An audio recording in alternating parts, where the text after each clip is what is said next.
in light of Trayvon Martin, Mike Brown, Ferguson, Eric Garner, Tamir Rice. I mean, the list goes on and on and on. And you know, nowadays that stuff's being documented. It's being tweeted out. It's being shared on Facebook. You know, you watch Eric Garner being choked. Absolutely. And 10, 15, 20 years ago, you couldn't see that. Right. Maybe you'd hear something about it, or you wouldn't even hear about it. Right. So now it's in our face, and some very real issues of, again, housing, education, incarceration, on and on and on are being brought to the light here. In light of all that, what encourages you about the state of racial justice, specifically in the U.S.? What discourages you about the state of racial justice? You have to be encouraged by the fact that God won't relent. He has kept it on our doorstep. Right when you thought you were through with it, another one would hit you. And you were through with it, another one would hit you, and another one would hit you, and another one would hit you.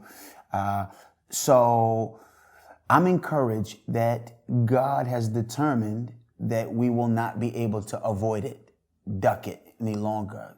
So it seems like he has gift wrapped it to us, put it on our doorstep and says, I'm not going to let you ignore it, because you have to address it in order to, again, to see solution. I'm discouraged probably more than anything. Okay, so let me just give you a little background for me.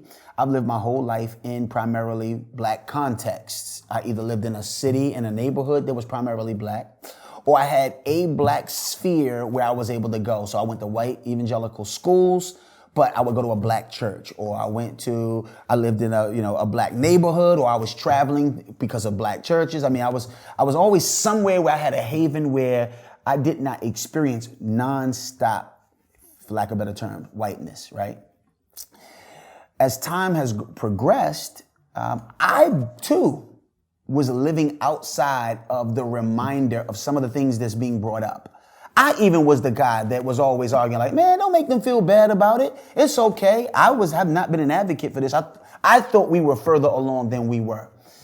And among Christians in particular, I probably thought through good hermeneutics, sound doctrine, gospel-centeredness, gospel recovery, we had the best chance to get it right, quote unquote. And I think I've been a little discouraged that Christians can have all of the sermons, books, hermeneutical tools, doctrine, and theology, but still be slanted and skewed by what news station they may listen to, what politician they may listen to, or again, who's just, even Christians. I've heard black Christians make it hard for this topic.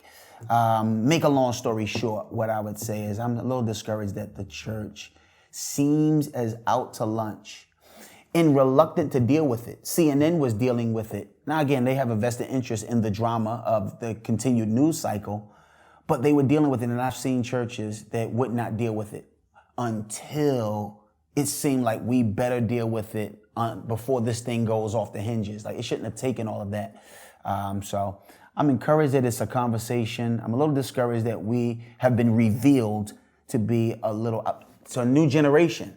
Again, because, the younger generation, my tier of leaders and a little bit younger, they supposedly are the least racist and the ones furthest from it and more prone to be eclectic and global and blah.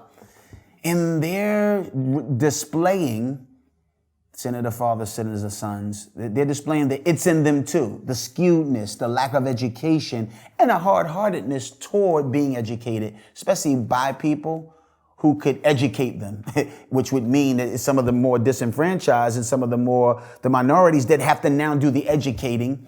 It's very seldom we get people like yourself that, man, I gotta be educated by him on my own community.